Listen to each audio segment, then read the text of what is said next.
Good morning, everyone, and welcome to the class. We are doing this the philosophy of the Indian Constitution, and under this chapter, we were doing the political philosophy of the Constitution.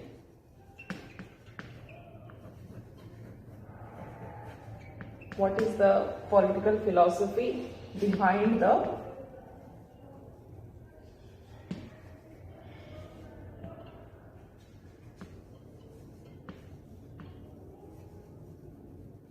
Indian constitution? ठीक है, इसमें हम लोगों ने बहुत सारी चीज़ों को देख लिया है. We have discuss so many things like individual liberty, that is one of the most important political philosophy behind the Constitution of India. Then there is this concept of social justice, because in our Constitution what we find that the Constitution makers try to maintain a balance between individualism and socialism. And not only this, our Constitution makers were also very much determined to protect the interest of the minorities.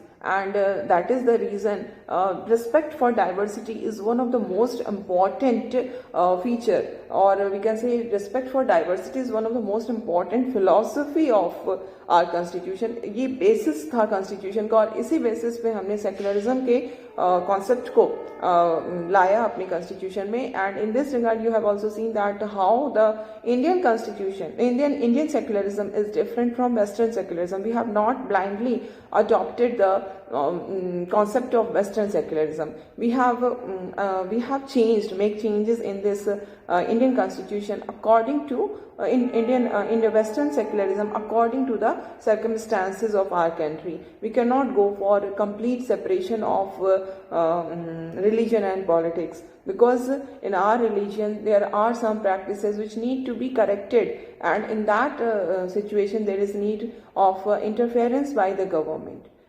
And moreover we have also accepted the religious rights, है ना. Groups जो religious groups हैं उनके rights को भी हमने accept किया है हमारी कॉन्स्टिट्यूशन में. तो इस तरह से हमारा कॉन्स्टिट्यूशन का जो सेक्युलरिज्म का कॉन्सेप्ट है that is different from the concept of western secularism. And universal adult franchise को हमने एक्सेप्ट किया, जो कि हमारे कॉन्स्टिट्यूशन का एक बहुत ही इम्पॉर्टेंट बेसिस बनता है, जो कि हमारी कंट्री के डेमोक्रेसी के लिए एक बहुत ही इम्पॉर्टेंट स्टेप माना जाएगा. इसके अलावा हमने कल we have started our discussion regarding federalism, which is one of the most important political philosophy of the Indian Constitution. The philosophy is federalism. So federalism, what do you mean by federalism? Federalism is, as in the previous class we have discussed about it, it's division of power, है ना. It's division of power by the constitution among different levels of the government. Now the question is, what is the need of federalism? क्यों हम federalism को adopt करते हैं, क्यों नहीं? Federalism का जो अपोजिट होता है, federal structure of the government का जो अपोजिट होता है, that is unitary form of government. एक होता है फेडरलिज्म को अडॉप्ट करते हुए हमने फेडरल फॉर्म ऑफ गवर्नमेंट को लाया है. This is the ideology, and by following this ideology we have gone for this federal form of the government, है ना.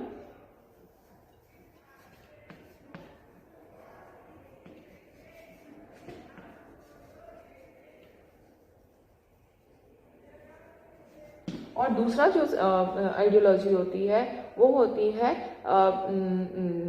सेंट्रलाइज्ड जिसमें पावर होता है, और उस आइडियोलॉजी को मानते हुए इसका जस्ट अपोजिट होता है, that is unitary form of government. ठीक है,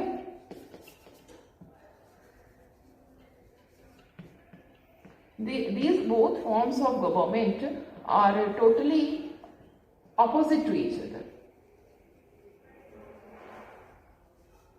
ये एक दूसरे से पूरी तरह से अपोजिट होती है. क्यों अपोजिट होती है, कैसे अपोजिट होती है? Because there is only one criteria. The criteria is that in federalism we find decentralisation of power. Power is not concentrated, power is distributed, power is decentralised. And in unitary form of government, what we find that there is centralization of power. All the power are concentrated at one place.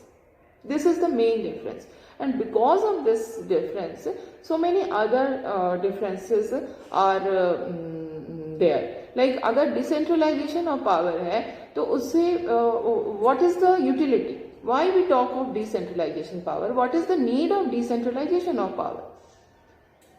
Need decentralization of power की need इसलिए होती है because whenever power is concentrated, there is very high probability of misuse of that power.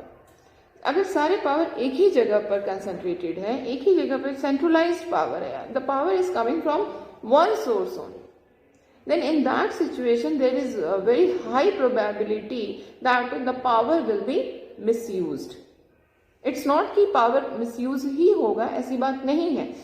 There may be some other checks also, and because of those checks there cannot be misuse of power. ऐसा भी हो सकता है, but इस बात की probability बढ़ जाती है कि power का misuse होगा. तो फेडरल फॉर्म ऑफ गवर्नमेंट में पावर डिसेंट्रलाइज्ड होता है, पावर एक जगह पे कंसंट्रेटेड नहीं होता है बल्कि इसको डिस्ट्रीब्यूट किया जाता है, and that is why we talk of different levels of the government, है ना. डिफरेंट लेवल्स ऑफ गवर्नमेंट होते हैं और इनके बीच पावर को डिस्ट्रीब्यूट कर दिया जाता है. लेकिन यूनिटरी फॉर्म ऑफ गवर्नमेंट में डिफरेंट लेवल्स ऑफ गवर्नमेंट नहीं होती हैं. All the powers are at one place, and now this power is delegated to other government which are there at lower level. ठीक है, तो यहाँ पर क्या होता है, देखो this is the main difference which you need to understand. जब हम फेडरलिज्म की बात कर रहे हैं तो वहां पर पावर का डिस्ट्रीब्यूशन कौन कर रहा है? पावर का डिस्ट्रीब्यूशन जो है वो कॉन्स्टिट्यूशन कर रहा है. और जब हम बात कर रहे हैं फेडरलिज्म की, तो पावर का डिस्ट्रीब्यूशन कॉन्स्टिट्यूशन कर रहा है among different levels of the government. यानी कि अगर if there are two levels of government, the state government as well as the central government, both are taking power, both are powerful because the constitution has given them the power, है ना. Constitution is the source of power for both central as well as state. So both the government has their own existence. The state government is not subordinate to the central government, है ना. State government subordinate नहीं है, ठीक है. This is the main thing you need to understand. और जब हम unitary form of government की बात करते हैं तो यूनिटरी में क्या हो रहा है कि सारा पावर जो है कॉन्स्टिट्यूशन ने एक जगह पे दिया है और वो दे दिया है सेंटर को, ठीक है. सेंटर को सारे पावर दे दिया कॉन्स्टिट्यूशन ने, and now because it is not possible to rule from one place. A country is every country has a large territory, large population. चाहे छोटी भी country हो, बहुत तरह की अलग तरह की problems आती है, तो it is not possible to rule a country from one place, है ना. तो वहाँ पर भी different levels of government होते हैं, ठीक है. But what is the difference that जो डिफरेंट लेवल्स ऑफ गवर्नमेंट होगी, सपोज करो स्टेट गवर्नमेंट यहाँ भी है, जहां पर हम सेंट्रलाइज की बात कर रहे हैं वहां भी स्टेट गवर्नमेंट है, but the state government is not getting power from the constitution, instead it is getting power from the centre only, ठीक है. सेंटर को कॉन्स्टिट्यूशन ने सारे पावर दे दिए. अब सेंटर जो है वो in order to administer the country properly, there is need to delegate the power. Power को डेलीगेट करना पड़ता है, क्योंकि एक जगह पे पावर होगा तो ये पॉसिबल नहीं है कि कंट्री पूरी रूल हो पाएगी. तो अब सेंटर जो है वो अपने पावर को स्टेट गवर्नमेंट को, लोकल गवर्नमेंट को, किसी को भी दे सकती है. But the most important thing what you need to understand that the power is given by the centre, not by the constitution, and this makes the position of these other levels of the government subordinate to the center.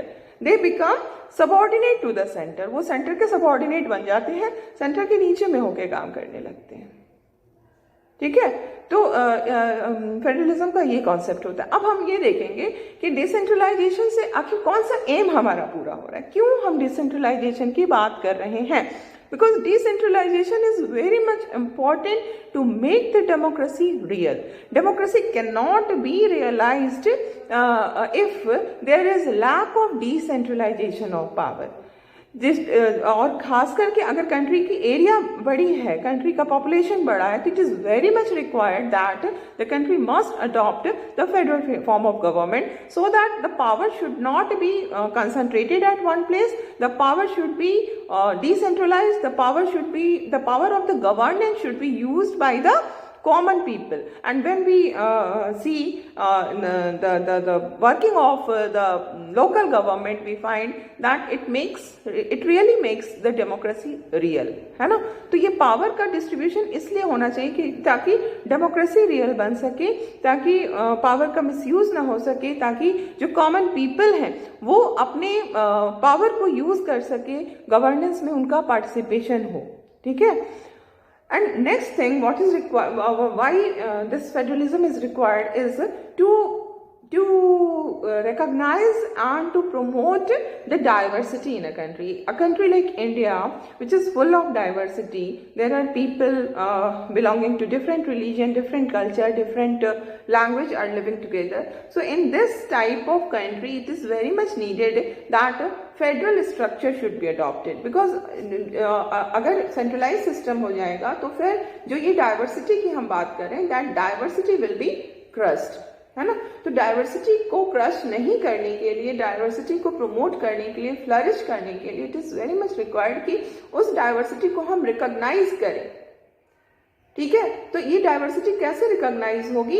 जब हम federal form of government adopt करेंगे. Like हमारी country में हमने क्या देखा है कि जो स्टेट्स हैं वो स्टेट्स किस बेसिस पे बने हुए हैं? Most of the states, almost all the states, कुछ स्टेट्स को अगर छोड़ दिया जाए तो जो स्टेट्स हैं वो सारे के सारे लैंग्वेज बेसिस पे बने हुए हैं. डिफरेंट लैंग्वेज बोलने वालों का डिफरेंट स्टेट्स है. जैसे पहले बॉम्बे जो था वो एक सिंगल स्टेट हुआ करता था, जिसमें कि बॉम्बे में गुजरात एंड महाराष्ट्र दोनों, आज के समय का Gujarat and Maharashtra both were included in Bombay.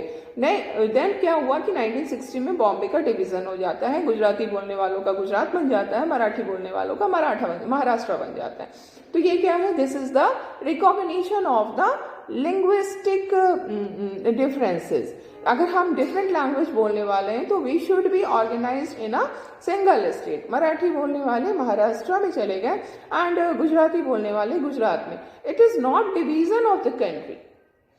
It's very important to understand that when the states are created on the basis of language, it is not any kind of division of the country, but actually it is giving recognition to different languages in the country. A country which is full of linguistic diversity, it is very much required that these linguistic diversities must be recognized by the state, है ना. तो ये जो हमारी country के अंदर differences इतने ज़्यादा हैं, इतनी डाइवर्सिटीज़ हैं, इन डाइवर्सिटीज़ को रिकॉग्नाइज करना ये बहुत इम्पॉर्टेंट हो जाता है अगर हम जिसको कहेंगे कि हार्मनी मेंटेन करने के लिए. And that is why this federal structure is adopted by our constitution makers. ठीक है.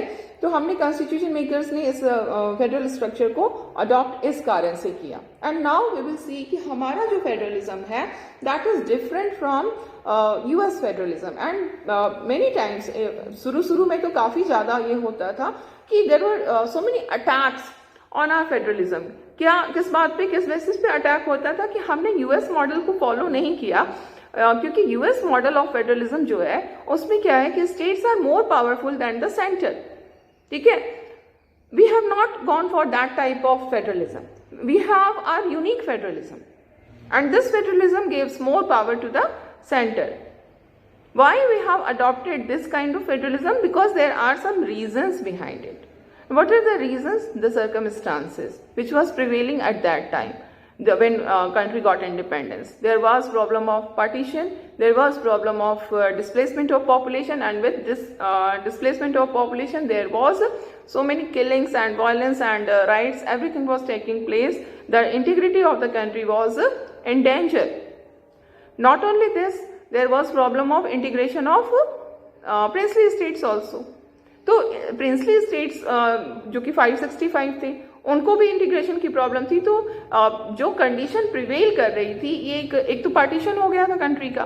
पार्टीशन के साथ जो वायलेंस हुआ वो तो that is another thing. Partition itself was a kind of danger for the integrity of the country. And एक मन में एक डर आ रहा था, क्योंकि इतनी ज़्यादा डाइवर्सिटी हमारी कंट्री में है कि कहीं ऐसा ना हो कि कंट्री कई टुकड़ों में बढ़ जाए। बिकॉज जो ब्रिटिश ने जो हमें आज़ादी दी, तो उसमें जो उन्होंने क्लॉज लगाया कि जो प्रिंसली स्टेट्स हैं उनको ये आज़ादी दे दी गई कि वो उनकी मर्जी, if they want to remain in India, they can remain in India. If they want to join Pakistan, they can join Pakistan. And if they want to remain independent, they can also become an independent country.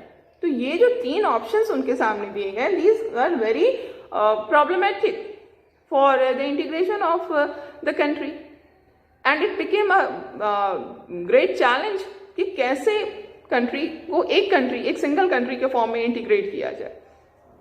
तो ऐसे situation में, जबकि हम देख रहे हैं कि जो कंडीशन प्रिवेल कर रही थी, इस तरह की सिचुएशन में एक वाइज डिसीजन हम इसको कह सकते हैं कि the constitution makers took a wise decision to make the centre more powerful even though by adopting a federal form of government. हमने अडॉप्ट किया फेडरल फॉर्म ऑफ गवर्नमेंट को, लेकिन हमने क्या किया कि हमने सेंटर को मजबूत बना दिया। जब भी हम देखते हैं हमारे यहाँ जो भी डिवीजन ऑफ पावर है, that is in favour of the centre. ठीक है, तो इस तरह का अरेंजमेंट किया गया जानबूझ करके। तो यही है हमारे कॉन्स्टिट्यूशन के अंदर जो, जिसको हम कहेंगे कि बहुत ही अच्छे तरीके से बनाया गया है। The constitution makers were not just blindly following the concept and practices of other countries, but what they were doing, that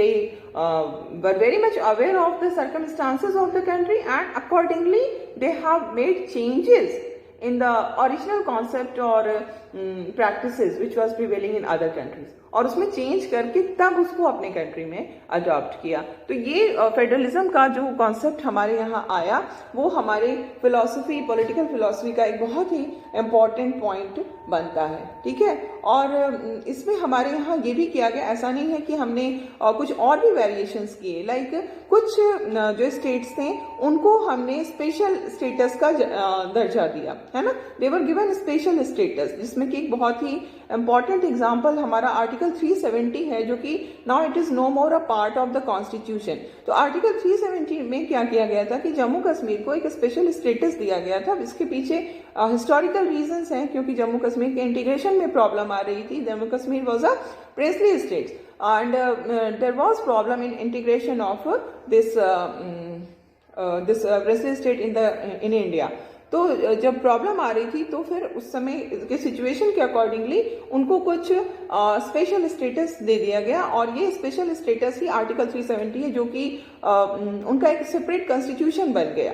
ठीक है, हालांकि जब कॉन्स्टिट्यूशन बना था तो ये कहा गया था कि it will be only for a temporary period, लेकिन जिस तरह से जो डेवलपमेंट्स हो रहे हैं, तो उससे ये लग रहा था कि it has become a permanent feature of the Indian constitution. एक तो आर्टिकल 370 और दूसरा 35A, इन दोनों से इनको एक स्पेशल स्टेटस दिया गया। लेकिन बाद में क्या हुआ कि इधर बीजेपी की गवर्नमेंट बनती है, और मेजोरिटी होने के कारण it was able to bring changes in the constitution, and it was there in the manifesto of the party only. तो उसके कारण 370 को हटा दिया गया, 35A को हटा दिया गया, और अब Jammu Kashmir is no more a state also, now it has become 2 UTs, है ना। तो अब ये UT में चेंज हो गया है। तो ऐसी बात नहीं कि सिर्फ जम्मू कश्मीर ही है जिसको कि स्पेशल स्टेटस दिया गया था, नॉर्थ ईस्ट के भी स्टेट्स हैं जिनको स्पेशल स्टेटस मिला हुआ है। एंड इट्स नॉट कि फेडरलिज्म में ऐसा नहीं होता है। फेडरलिज्म जो कॉन्सेप्ट है, that is very much flexible concept. It's not like that कि ऐसा ही होना चाहिए। ठीक है, एक वो है, एक बना हुआ है स्ट्रक्चर, और आपको उसी में फिट होना है। It's not like that, it's according to the circumstances of the country, उसमें हम लोग फेरबदल कर सकते हैं। तो ऐसी चीज़ें होती हैं। अमेरिका में भी जो हमारा फेडरलिज्म है अमेरिका में, उसमें भी ये चीज़ें हैं कि किसी पर्टिकुलर स्टेट को स्पेशल स्टेटस दिया गया है। तो जो भी हो, हमारे यहाँ भी स्पेशल स्टेटस का अभी भी है, ये ऐसा नहीं कि पूरी तरह से खत्म हो गया। नॉर्थ ईस्ट के स्टेट्स को अभी भी स्पेशल स्टेटस मिले हुए हैं, बट जो मेजर था, सबसे मेजर बोन ऑफ कंटेंशन बना हुआ था, उसको हटा दिया गया है। That is article 370 and 35A। तो अब ये हमारे फेडरलिज्म का कॉन्सेप्ट है। ठीक है। अब हमारा एक और जो लास्ट पॉलिटिकल फिलॉसफी बचता है वो है दैट इज नेशनल आइडेंटिटी। हमारे जो कॉन्स्टिट्यूशन मेकर्स थे उन्होंने हमारे लोगों को नेशनल आइडेंटिटी प्रोवाइड किया, न कि कोई रीजनल कोई रिलीजियस या कम्युनिटी रिलेटेड आइडेंटिटी के लिए हमको एनकरेज किया गया। So now we will see what do we mean by this national identity.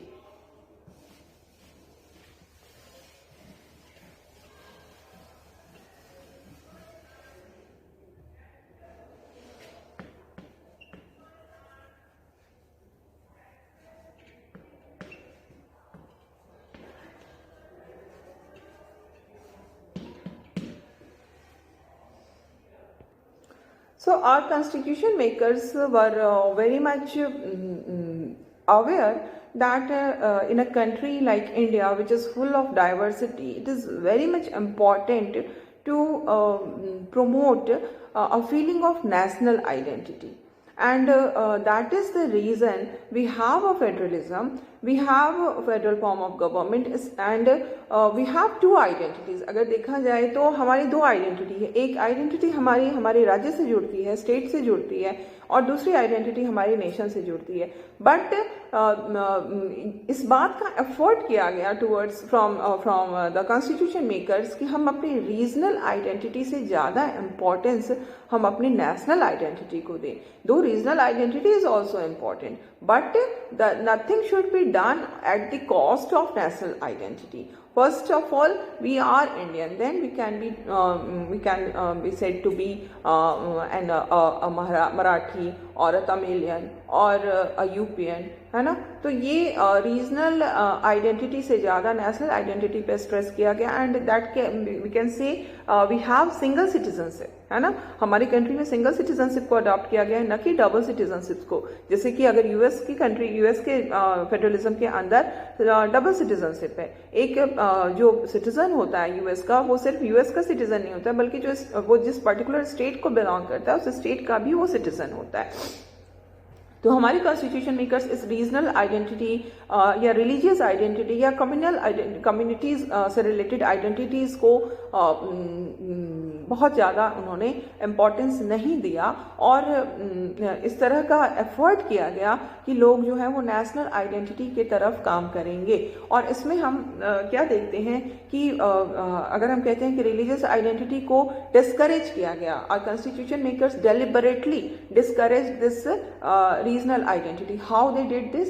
They did this like एक एग्जाम्पल हमारे सामने है, जब कॉन्स्टिट्यूंट असेंबली में there was debate over what adopting this separate electorate और reserve constituency, because we have the problem of minority. There was a kind of insecurity in the mind of minorities that जो majority है उनका rule हो जाएगा। तो इस बात की चर्चा हुई कि क्या सेपरेट इलेक्टोरेट को लाया जाए, but most of the constituent assembly members were against this concept of separate electorate, because उनके व्यू में ये था कि separate electorate से क्या होगा कि हम आपस में हम अपनी regional religious identity, not regional, religious identity को ही हम अपने स्ट्रेस करते रह जाएंगे। हमारे लिए हमारा रिलीजियस आइडेंटिटी इंपॉर्टेंट हो जाएगा, और इस तरह से हम क्या करेंगे कि हम हमारे नेशनल आइडेंटिटी में ये एक बाधा आएगी, एक रुकावट आएगी, और नेशनल इंटीग्रिटी के लिए ये खतरा बनेगा। तो सबसे इम्पॉर्टेंट चीज़ जो अगर हम इसमें देखते हैं तो वो ये होता है कि अगर हम अपने आप को अपनी नेशनल आइडेंटिटी को इम्पोर्टेंस दे रहे हैं तो that should come from within. It's not something which is imposed from outside. अगर हमको फियर ऑफ पनिशमेंट के कारण हम अपने आप को अपनी नेशनल आइडेंटिटी को इम्पोर्टेंस दे रहे हैं, ना कि अपनी रिलीजियस आइडेंटिटी को या रीजनल आइडेंटिटी को, तो it will not stay for long, है ना। तो पनिशमेंट का डर या कानून के डर से या कॉन्स्टिट्यूशन के डर से वो फीलिंग नहीं आनी चाहिए, बल्कि ये चीज़ें अपने आप फॉस्टर करनी चाहिए। अपने आप हमें ये समझना चाहिए कि हम इस कंट्री को बिलोंग करते हैं, और वो तभी होगा जब कॉन्स्टिट्यूशन में कोई भी चीज़ हम पे इम्पोज नहीं की जाएगी, क्योंकि इट्स ह्यूमन नेचर। जिस चीज़ को हम पे जितना ज़्यादा इम्पोज किया जाता है हम उससे उतना ही दूर हो जाते हैं। it may be कि because of fear of punishment we can just follow it, लेकिन अंदर में वो एक जो डिससेटिस्फैक्शन है वो बना रहता है और वो कभी भी बाहर आ सकता है, बहुत ही बुरे तरीके से बाहर आ सकता है। तो ये बहुत इम्पोर्टेंट होता है कि एक हेल्दी नेशनल लाइफ हो, जहाँ पर लोग एक दूसरे के साथ मिल करके रहने के लिए मजबूर ना हो, बल्कि ये उनकी इच्छा हो, ये उनकी चाहत हो कि हम पीसफुली हम साथ में मिलकर रहें, है ना। This is the message of this adopting this national identity as said by this Sardar Patel in constituent assembly debate में। सरदार पटेल ने क्या कहा है, but in the long run it would be in the interest of all to forget that there is anything like majority और minority in this country, है ना। ये लोग भूल जाएं, ये तभी भूलेंगे जब हमको फोर्सफुली कोई काम नहीं कराया जाएगा, जब हमको फोर्सफुली हमारी नेशनल आइडेंटिटी याद दिलाई जाएगी, जब हम फोर्सफुली किसी को कहेंगे कि आपको वंदे मातरम गाना है, तो वो गा देगा फोर्सफुली। आप फोर्स करोगे, वो पनिशमेंट के डर से गा देगा, बट अंदर वो बहुत दूर हो जाएगा। ये जो ऊपर से हमें लग रहा है कि हम किसी को फोर्स करके हम उसकी नेशनल आइडेंटिटी याद दिला रहे हैं, no, it's not like that. वो सिर्फ फियर ऑफ पनिशमेंट के कारण वो हो रहा है, और इन the long run it will cause more harm then benefit. तो आप उसको ग्रो करने दीजिए, अपने हिसाब से सोचने दीजिए, चीज़ों को देखने दीजिए। जब वो खुद इस डिसीजन पे आएगा कि हमें वंदे मातरम गाना चाहिए, that will be the true national integration. That is said by Sardar Patel, और यही एम था हमारा कि हम इम्पोज नहीं करें किसी भी चीज़ को लोगों पे, क्योंकि इम्पोजिशन जो है वो हमेशा हमको दूर कर देता है जिस चीज़ को हम पे इम्पोज किया जाता है। ऊपर से हम उसको एक्सेप्ट कर लेते हैं, बट एक्चुअली हम उससे दूर हो जाते हैं। तो ये दूरी नहीं आनी चाहिए। दैट इज द थिंग कि in the long run it would be in the interest of all to forget that there is anything like majority or minority in this country, and that in India there is only one community, and that is Indian. We all belong to India, we all are Indian. This is our national identity. So this is all for today. Okay, यहाँ तक का जो चीज़ है ये आपको syllabus में आपके है, ठीक है। जो रिड्यूस सिलेबस है उसमें हमने यहाँ तक पर ही फोकस करना था। अब इसके बाद कुछ चीज़ें हैं जो कि आपको सम अप करने में आपके लिए बहुत ही इम्पॉर्टेंट होगा। वो ये होता है कि इसकी क्रिटिसिज्म भी की जाती है, जो हमारा फिलॉसफी है उसको काफ़ी बेसिस पे इसको क्रिटिसाइज भी किया गया है। तो हम इसके क्रिटिसिज्म को भी थोड़ा सा कंसिडर करेंगे, ताकि एक कंप्लीट आपका ये होना चाहिए, स्टडी होना चाहिए। So the most important criticism against the Indian constitution is that the constitution was made by this constituent assembly, and the constituent assembly was not a true representative body, as we have seen in the chapter 1 कि जो constituent assembly है वो किस तरह से उसका formation हुआ था।